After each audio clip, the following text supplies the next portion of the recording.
What's going on, everyone? One Piece chapter 1081 has come out. This chapter is called Kuzan, 10th Captain of the BlackBeard Pirates. I felt like this chapter went by really quickly, but it was such a blast for me to read. And I'm not really sure. I keep hearing that next week there's going to be like Golden Week, but I'm pretty sure Golden Week is the first week of May. So I feel like we should have a chapter next week, but you know, holding out that make sure we have a chapter, but if not, I guess I'll have a chapter the following week.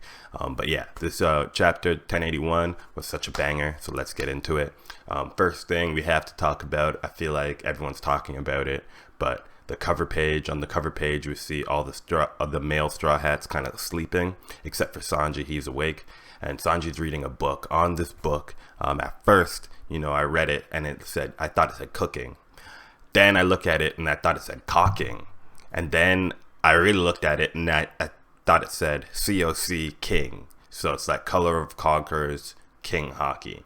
So it's just like, was that a hint by Oda, or is that just like, you know, some type of translation error, or like just supposed to be funny, or I don't know. But maybe this is just a hint that Sanji's getting Conquerors Hockey.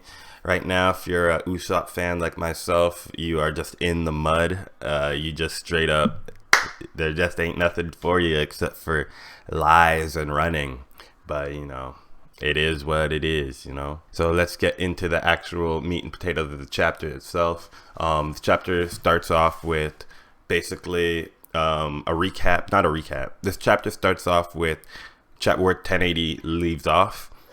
Garp has finished, you know, is attacking, and he is confronted by Kuzan Aokiji. Aokiji basically admits, you know, I'm a Blackbeard pirate now, full and through. You cannot take Kobe, and then the fight ensues. This leaves me with thoughts, basically, like in the last chapter 1080, they talk about how Kobe, he's not going to be like a good bargaining chip for the government. But you know who would be a good bargaining chip? Garp, the legendary hero. Because, you know, he's not part of Sword, and also Tashigi, she's also a member who's not part of Sword. This Tashigi being captured idea leads me to believe that this could help get other people invested in the fight.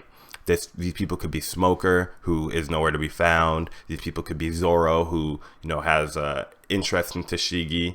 And the reason I think Tashigi would even get off the ship in general is because we know that Shiryu of the Rain, he has a Meito sword. So, you know, Tashigi's a sword nerd. So she's going to definitely be like, you know, I want to take that sword back from you. And then Tashigi could easily be cleaned up. You know, Kujaku and Prince Groose are also on the island. And these could be people who have to face against Avalo Pizarro and Vasco Shot. So we could actually be looking at a bigger fight than is expected right now. This would also leave San Juan Wolf to be fighting somebody, or what's going on with him. He might just stay asleep. Helmeppo is there as well. So I don't know if this is going to turn it into an all-out fight, or if it's just going to be Aokiji, Kuzan versus Garp. But there are definitely options here for these characters. It was interesting to talk about the man with the burn scar. Right now, I feel like it wouldn't be Saul, because to our knowledge, Saul would be the person who is Elbaf with all of the books. You know, the books, he's keeping the history of Ohara, keeping that safe. So I feel like that is actually where Saul is, and the man with the burn scar could be someone else entirely. I wouldn't speculate on the man with the burn scar just yet, because I'm not sure of somebody with a pitch black ship who can create whirlpools, unless Dragon has a different ship. You know, I wouldn't think that it would be him, but I feel like that could be someone who could create whirlpools, so that is a pretty good idea. But yeah, I'm interested more in this man with the burn scar. I'm glad it's not Saul. I was not really too excited to think Saul was the man with the burn scar, because I just didn't see all those things connecting for him. I do find it interesting how Kuzan ended up in the Blackbeard Pirates. I thought that was really funny. I like the way that they connected over drinks. You know, they got the Henny, they got licked up, and you know, they got it poppin'. It's funny that Luffy's 10th person to join was somebody who was former Shichibukai, and then now Blackbeard's 10th person to join is somebody who's a former admiral. So it's just like they're both getting really powerful members.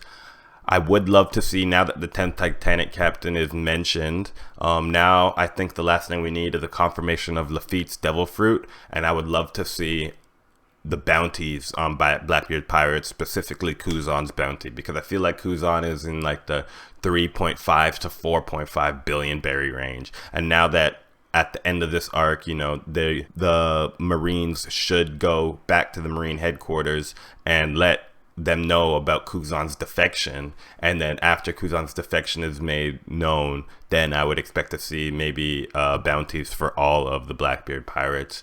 Shiryu of the Rain, I feel like he'd be in the 2 billion to 3 billion bounty range, and then I could see the rest of the pirates being around the 1 billion bounty range. When it comes to the red hair pirates, I do expect their bounties to be pretty high too, plus 1 billion at least for like the top 5 commanders, you know. This chapter did have a surprising lack of mention of Perona. So in the last chapter we saw that Perona was looking for Gecko Moria, but at this time they haven't really showed us where or what Perona is doing. I don't know if she found Gecko Moria. I don't know if Gecko Moria and her are escaping now, or if what's going to happen. I feel like we're not going to really get a conclusion to like go back to this fight in the next chapter. We might go somewhere else and then come back maybe at the end of the arc, and that could be setting up for the next arc.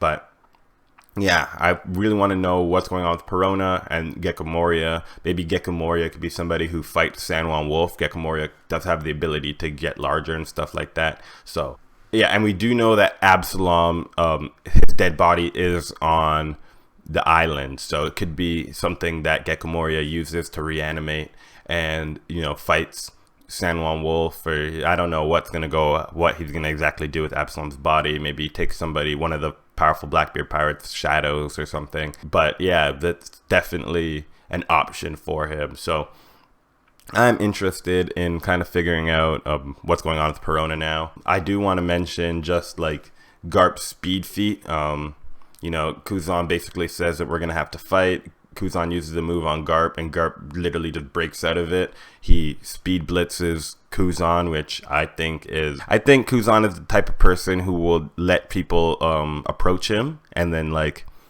kind of let them hit him, and then he would just kind of like brush it off. He's not the type of person who dodges attacks really. He just kind of like, especially with his Devil Fruit, kind of lets it happen. So I'm although it is cool to see Garp's like attack Kuzan and Kuzan to like go down, I definitely have very low stocks for Garp winning this fight. I feel like Kuzan wins, if not handedly, mid-diff. I don't think it's going to be that hard for Kuzan to defeat Garp. Kuzan gets hit with a move called Blue Hole. He gets sent into the ground. I don't know how far he's getting sent back in, but I'm sure the next time we see him, he'll be back and he'll be maybe on the upper hand against Garp. We do know that Garp said in this chapter that he is weaker than before, so I doubt that Garp would be able to deal too much damage to Kuzan. At the tail end of this chapter, we see the conclusion of Blackbeard versus Law. We see Law's hat on the floor.